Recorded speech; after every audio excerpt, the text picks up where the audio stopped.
یعنی یہ ایسے قبیلے سے تعلق رکھتے تھے جس کا نام تھا بنو غفار. اور یہ جو قبیلہ تھا بنو غفار، اس کا جو مسکن تھا وہ مدینہ منورہ سے 80 مائلز کے جو ہے وہ فاصلے پر بدر کے جو مقام ہے اس کے ارد گرد تھا. تو جس وقت نبی کریم صلی اللہ علیہ وسلم نے دعوت کا آغاز کیا، یہ مکہ میں موجود نہیں تھے. ہی واز لیونگ نیر مدینہ. جس قبیلے سے ان کا تعلق تھا اس قبیلے کے بارے میں آتا ہے بزرگ غفاری کے کہ بہت ہی غریب اور مفلس جو ہے وہ ان کا قبیلہ تھا. اور مفلسی اور بدحالی سے جو ہے وہ گمراہی کی طرف وہ پڑ گئے. اور انہوں نے کیا کیا کہ ڈاکہ زنی اور قزاقی یعنی پائریسی کا جو پیشہ جو ہے انہوں نے اختیار کر لیا. جو ان کا قبیلہ تھا وہ نہ صرف مکہ اور شام کے درمیان آنے جانے والے تجارتی قافلوں کو لوٹ لیتے تھے، بلکہ ارد گرد کے قبائل پر بھی لوٹنے کی غرض سے جو ہے وہ حملے کرتے تھے. ابو ذر رضی اللہ تعالیٰ عنہ نے اسی ماحول میں جو ہے وہ ہوش سنبھالا، اسی ماحول میں آنکھیں کھولی. جب بڑے ہوئے تو وہ بھی ان حملوں میں قبیلے کے لوگوں کے ساتھ شریک ہوتے. لیکن پھر لیٹر آن کیا ہوا کہ اللہ رب العالمین نے ان کا دل جو ہے وہ ان چیزوں سے جو ہے وہ بیزار کر دیا. معلوم نہیں کہ کیا سبب ہوا، لیکن یکایک ان کی زندگی میں انقلاب پیدا ہو گیا اور طبیعت لوٹ مار، قتل و غارت گری اور رہزنی سے سخت متنفر ہو گئی. اس کے ساتھ ہی وہ قبیلے کے دیوتاؤں، دیویوں اور بتوں سے بھی بیزار ہو گئے. اللہ تعالیٰ شاید ان سے کچھ اور کام لینا چاہتا تھا. ان کے بارے میں آتا ہے کہ دن رات ایک خدائے واحد کی عبادت میں مشغول رہنے لگے. خود ہی نماز کی کوئی صورت معین کر لی اور جدھر اللہ تعالیٰ جھکا دیتا اسی طرح منہ کر کے جو ہے وہ یہ نماز پڑھ لیتے. صحیح مسلم کی حدیث میں آتا ہے کہ ابو ذر غفاری رضی اللہ تعالیٰ عنہ فرماتے کہ انہوں نے کہا، بھتیجے میں نے رسول اللہ صلی اللہ علیہ وسلم کے ساتھ ملاقات سے 3 سال پہلے نماز پڑھی. آتا ہے حدیث میں کہ ان سے پوچھا گیا کس کے لیے نماز پڑھی؟ لیمن، انہوں نے کہا قولا للہ، اللہ کے لیے. ان سے پھر پوچھا گیا آپ کس طرف منہ کرتے تھے؟ انہوں نے کہا الوجہ حیث یوجہنی ربی، جس طرف میرا رب عزوجل میرا رخ کر دیتا تھا میں اسی طرف منہ کر لیتا تھا. میں رات کو نماز پڑھتا تھا یہاں تک کہ جب رات کا آخری حصہ آ جاتا تو میں اس طرح گر جاتا جیسے میں ایک چادر ہوں جس میں کوئی حرکت نہ ہو، یہاں تک کہ مجھ پر دھوپ آ جاتی. غفار کے لوگ ان کی زبان سے لا الہ الا اللہ کا ورد سنتے تھے اور حیران ہوتے کہ یہ کس جنون میں مبتلا ہے. پیارے نبی کریم صلی اللہ علیہ وسلم نے جب اسلام کی دعوت کا آغاز فرمایا تو ایک دن قبیلہ غفار کا ایک شخص مکے گیا. وہاں اس کے کانوں میں بھی دعوت حق کی بھنک پڑ گئی. واپس آ کر حضرت ابو ذر رضی اللہ تعالیٰ عنہ سے ملا اور کہنے لگا، ابو ذر تمہاری طرح مکے میں بھی ایک شخص لا الہ الا اللہ کہتا ہے اور لوگوں کو بت پرستی سے منع کرتا ہے. ابو ذر رضی اللہ تعالیٰ عنہ تو پہلے ہی کسی لیڈر کی تلاش میں تھے، کسی رہنما کے، کسی ہادی کی تلاش میں تھے. یہ خبر سن کر ان کے بارے میں آتا ہے کہ وہ بےتاب ہو گئے اور اسی وقت اپنے بھائی انیس کو یہ کہہ کر مکہ روانہ کیا کہ جا کر اس شخص سے ملو جو لوگوں کو ایک خدا کی طرف بلاتا ہے اور پھر واپس آ کر اس کے حالات بتاؤ. جو ان کے بھائی تھے انیس، وہ خود ایک بڑے بلند پایا شاعر تھے، بڑے سمجھدار آدمی تھے. مکہ پہنچے، پیارے نبی کریم صلی اللہ علیہ وسلم کی باتیں جو ہیں وہ سنی تو بہت متاثر ہوئے. واپس آئے اور ابو ذر رضی اللہ تعالیٰ عنہ نے ان سے پوچھا تم نے مکہ کے داعیے توحید کو کیسا پایا؟ انیس نے جواب دیا، لوگ اسے شاعر، کاہن اور جادوگر کہتے ہیں، لیکن خدا کی قسم میں نے اسے ایسا نہیں پایا. وہ نہ شاعر ہے، نہ کاہن اور نہ جادوگر. وہ تو لوگوں کو محض بھلائی کی طرف بلاتا ہے اور برائیوں سے روکتا ہے. ابو ذر رضی اللہ تعالیٰ عنہ نے جب ان کا یہ مختصر سا جواب سنا تو ان کو تسلی نہیں ہوئی اور تحقیق کے لیے انہوں نے خود مکے کا جو ہے وہ رخ کیا. جب وہ کعبہ پہنچے تو پیارے نبی کریم صلی اللہ علیہ وسلم کو پہچانتے تو نہیں تھے اور کسی سے پوچھنا پیارے نبی کریم صلی اللہ علیہ وسلم کے متعلق وہ خلاف مصلحت سمجھتے تھے. انہوں نے یہ خیال کیا کہ اللہ رب العالمین جو ہے وہ خود ان کو داعی حق سے جو ہے وہ ملا دیں گے. کئی دن آتا ہے ان کے بارے میں کہ اسی طرح ان کے گزر گئے کہ ایک دن حضرت علی رضی اللہ تعالیٰ عنہ انہیں ایک طرف لے گئے اور پوچھا کہ بھائی میں تمہیں کئی دن سے یہاں دیکھ رہا ہوں، تم کس چیز کی تلاش میں ہو؟ ابو ذر رضی اللہ تعالیٰ عنہ نے جواب دیا کہ اگر تم وعدہ کرو کہ مجھے میری منزل مقصود تک پہنچا دو گے اور اپنی زبان بھی بند رکھو گے تو میں تمہیں بتائی دیتا ہوں۔ حضرت علی رضی اللہ تعالیٰ عنہ نے ان سے پرومس کیا کہ تم مطمئن رہو، میں تمہارا جو راز ہے وہ کسی کے سامنے نہیں کھولوں گا۔ حضرت ابو ذر رضی اللہ تعالیٰ عنہ نے ان کے سامنے اپنا مقصد بتایا کہ میں کیوں جو ہے وہ مکہ آیا ہوں۔ جب حضرت علی رضی اللہ تعالیٰ عنہ نے ان کی بات سنی تو ان سے کہا کہ تم نے ہدایت کا راستہ پا لیا، جن کی تلاش میں تم آئے ہو بے شک وہ خدا کے سچے رسول صلی اللہ علیہ وسلم ہے۔ حضرت ابو ذر رضی اللہ تعالیٰ عنہ کے بارے میں آتا ہے کہ یہ بات سن کر ان کے اوپر رکت طاری ہو گئی۔ حضرت علی رضی اللہ تعالیٰ عنہ سے درخواست کی کہ مجھے ان کی خدمت تک پہنچا دیجیے۔ حضرت علی رضی اللہ تعالیٰ عنہ نے پیارے نبی کریم صلی اللہ علیہ وسلم کی خدمت میں لے آئے۔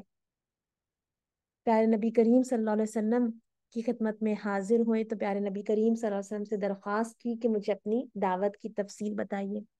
پیارے نبی کریم صلی اللہ علیہ وسلم نے دل نشیں انداز میں اسلام کی دعوت پیش کی اور ابو ذر رضی اللہ تعالیٰ عنہ پر ایسا اس کا اثر ہوا کہ اسی وقت جو ہے وہ اسلام انہوں نے جو ہے وہ قبول فرمایا۔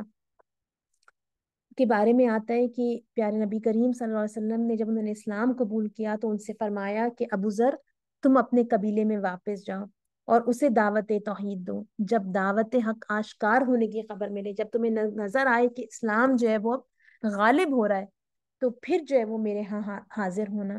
فی الحال تم بھی مکہ میں اپنا اسلام جو ہے وہ ابھی پوشیدہ رکھو۔ لیکن ابو ذر رضی اللہ تعالیٰ عنہ کا دل جو تھا وہ اسلام کی محبت سے جو ہے وہ بھرا ہوا تھا، اور انہوں نے عرض کیا یا رسول اللہ صلی اللہ علیہ وسلم، خدا کی قسم آپ اجازت دیجیے میں مکہ میں اپنے اسلام کا اعلان کر کے جاؤں گا۔ پیارے نبی کریم صلی اللہ علیہ وسلم نے جب ان کا یہ جوش اور ولولہ دیکھا تو پیارے نبی کریم صلی اللہ علیہ وسلم خاموش ہو گئے۔ ابو ذر رضی اللہ تعالیٰ عنہ کے بارے میں آتا ہے کہ سیدھے حرم کعبہ میں تشریف لے گئے، وہاں مشرکین کا مجمع تھا۔ ابو ذر رضی اللہ تعالیٰ عنہ نے مشرکین سے مخاطب ہو کر بآواز بلند کہا، لوگوں، خدائے واحد کے سوا کوئی پرستش کے لائق نہیں اور محمد صلی اللہ علیہ وسلم خدا کے سچے رسول ہیں۔ ابھی ان کی زبان سے یہ الفاظ نکلے ہی تھے کہ آتا ہے کہ مشرکین چاروں طرف سے ان پہ ٹوٹ پڑے اور مار مار کے لہو لہان کر دیا۔ اتنے میں عباس رضی اللہ تعالیٰ عنہ بن عبد المطلب جو ہیں وہ وہاں سے ان کا گزر ہوا۔ جب انہوں نے ان کی یہ حالت دیکھی تو ان کا دل بھر آیا اور انہوں نے مشرکین کو جو ہے وہ روکا کہ تم کیوں اس غریب کو جو ہے وہ اس کی جان کے لینے کے در پر ہو۔ عباس رضی اللہ تعالیٰ عنہ کیونکہ اس وقت ایمان نہیں لائے تھے، پیارے نبی کریم صلی اللہ علیہ وسلم کے چچا ہیں عباس بن عبد المطلب، کیونکہ وہ ایمان نہیں لائے تھے تو مشرکین کو ان کی بات کا بڑا پاس تھا، انہوں نے ابو ذر کو چھوڑ دیا۔ لیکن ابو ذر رضی اللہ عنہ کے بارے میں آتا ہے کہ اسلام کا پیغام پہنچانے کی ایسی یعنی تڑپ ان کے دل میں پیدا ہو گئی تھی کہ دوسرے دن پھر کعبہ جا پہنچے اور پھر مشرکین کو دعوت توحید جو ہے وہ دینے لگے۔ مشرکین نے دوبارہ پکڑا ان کو، دوبارہ زد و کوب کرنا شروع کر دیا۔ اللہ کا کرنا ایسا ہوا کہ عباس رضی اللہ عنہ کا گزر پھر ان کے پاس سے ہوا، پھر جو ہے وہ ان کی مدد کو آگے بڑھے اور مشرکین کو سمجھایا کہ یہ شخص جو ہے وہ غفار کے جنگجو اور خون آشام قبیلے کا فرد ہے، اگر تم نے اسے ہلاک کر دیا تو تمہارا کوئی قافلہ تجارت منزل مقصود تک نہ پہنچ سکے گا، غفاریوں سے خواہ کی دشمنی کیوں مول لیتے ہو۔ مشرکین کو یہ بات سمجھ میں آ گئی، انہوں نے ابو ذر رضی اللہ عنہ کو جانے دیا۔ اب ابو ذر رضی اللہ عنہ نے سوچا کہ ان لوگوں پر تو میری بات جو ہے اس کا کوئی اثر نہیں ہو رہا ہے، تو ان کی یعنی ہدایت کا ذمہ جو ہے وہ اب اللہ کے رسول صلی اللہ علیہ وسلم ہی ان کو جو ہے وہ راہ راست پر لا سکتے ہیں۔ انہوں نے سوچا دل میں کہ بہتر یہی ہے کہ میں اپنے قبیلے میں جا کر جو ہے وہ اسلام کی تبلیغ کروں، اور یہ سوچ کر انہوں نے اپنے وطن کی راہ لی۔ وہاں پہنچ کر سب سے پہلے اپنے دو بھائیوں اور والدہ کو دعوت توحید دی۔ آتا ہے کہ تینوں نے فوراً اس پر لبیک کہا، پھر انہوں نے اپنے قبیلے کو اسلام کی طرف بلایا۔ آدھا قبیلہ اسی وقت مسلمان ہو گیا۔ کیسا قبیلہ تھا؟ بینڈٹس کا قبیلہ تھا، پائریٹس کا قبیلہ تھا۔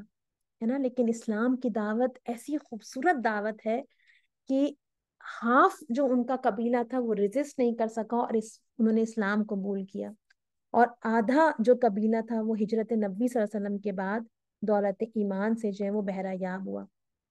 حضرت ابو ذر غفاری رضی اللہ تعالیٰ عنہ کی جو سیرت ہے, جو ان کا کیریکٹر ہے, اس کا ایک بہت ہی پرومیننٹ فیچر ہے, اور وہ ہے ان کا زہد, دنیا سے کنارہ کشی, ان کا تقوی, ان کا صبر, ان کی قناعت, ان کی سمپلسٹی, ان کی فقیر منش طبیعت, ان کی زاہدانہ اور اللہ پر توکل دیکھتے ہوئے جو ان کی طبیعت تھی, اس کو دیکھ کر پیارے نبی کریم صلی اللہ علیہ وسلم نے خود ان کے بارے میں فرمایا, ابو ذر ابو ذر میں عیسیٰ ابن مریم علیہ السلام جیسا زہد ہے.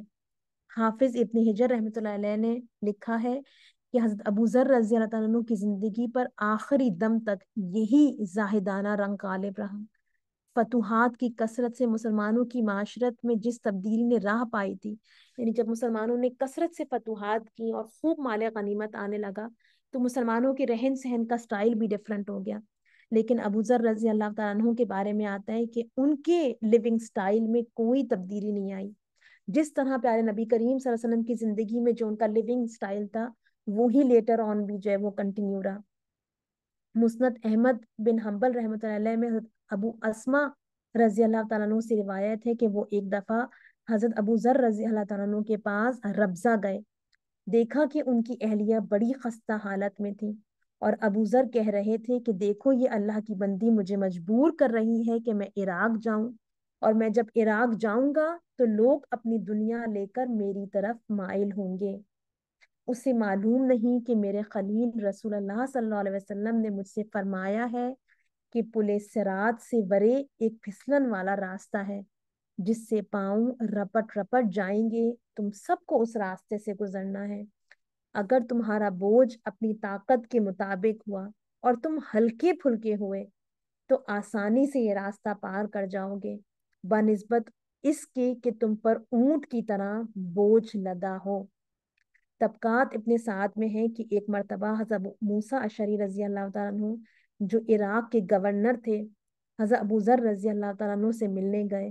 وہ ان کو یا اخی یا اخی یعنی میرے بھائی کہہ کر پکارتے تھے, اور حضرت ابو ذر رضی اللہ تعالیٰ عنہ کہتے تھے کہ اس عہدے کے بعد تم میرے بھائی نہیں رہے. حضرت ابو موسیٰ رضی اللہ تعالیٰ عنہ نے پوچھا آخر کیوں؟ حضرت ابو ذر رضی اللہ تعالیٰ عنہ نے فرمایا, مجھے معلوم نہیں کہ عامل بننے کے بعد تم نے کیا کیا.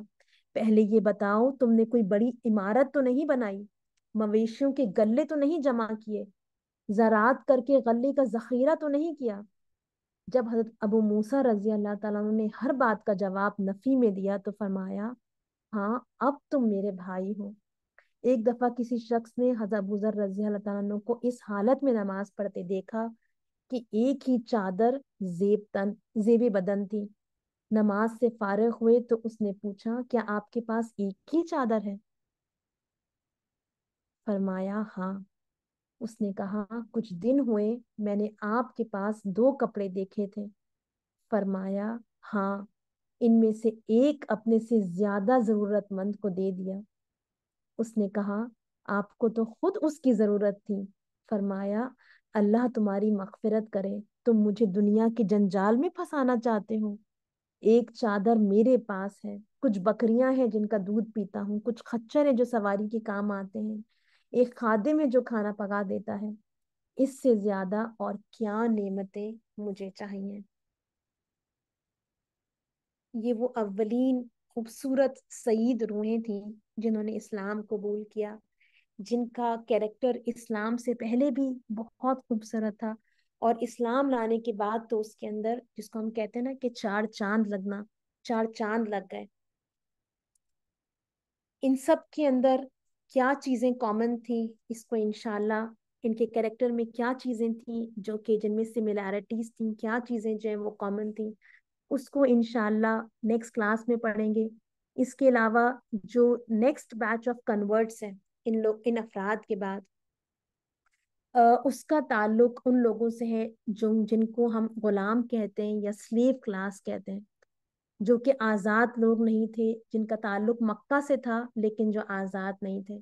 اور ان میں سے جو مشہور مشہور صحابہ ہیں ان میں ظاہر سی بات ہے سب سے پہلے بلال ابن رباح، خباب ابن الارد، یاسر رضی اللہ تعالیٰ عنہ، سمیہ رضی اللہ تعالیٰ عنہ اور ان کے بیٹے عمار رضی اللہ تعالیٰ عنہ ہیں. انشاءاللہ اس حوالے سے نیکسٹ کلاس میں انشاءاللہ کنٹینیو کریں گے. آج کی کلاس لاسٹ کلاس ہے سمر بریک سے پہلے. انشاءاللہ اب ہم نیکسٹ کلاس جو لیں گے وہ سمر بریک کے بعد ہوگی. وآخر دعوانا ان الحمد للہ رب العالمین. سبحانک اللہم و بحمدک اشہد ان لا الہ الا انت استغفرک و اتوب الیک. السلام علیکم ورحمۃ اللہ وبرکاتہ.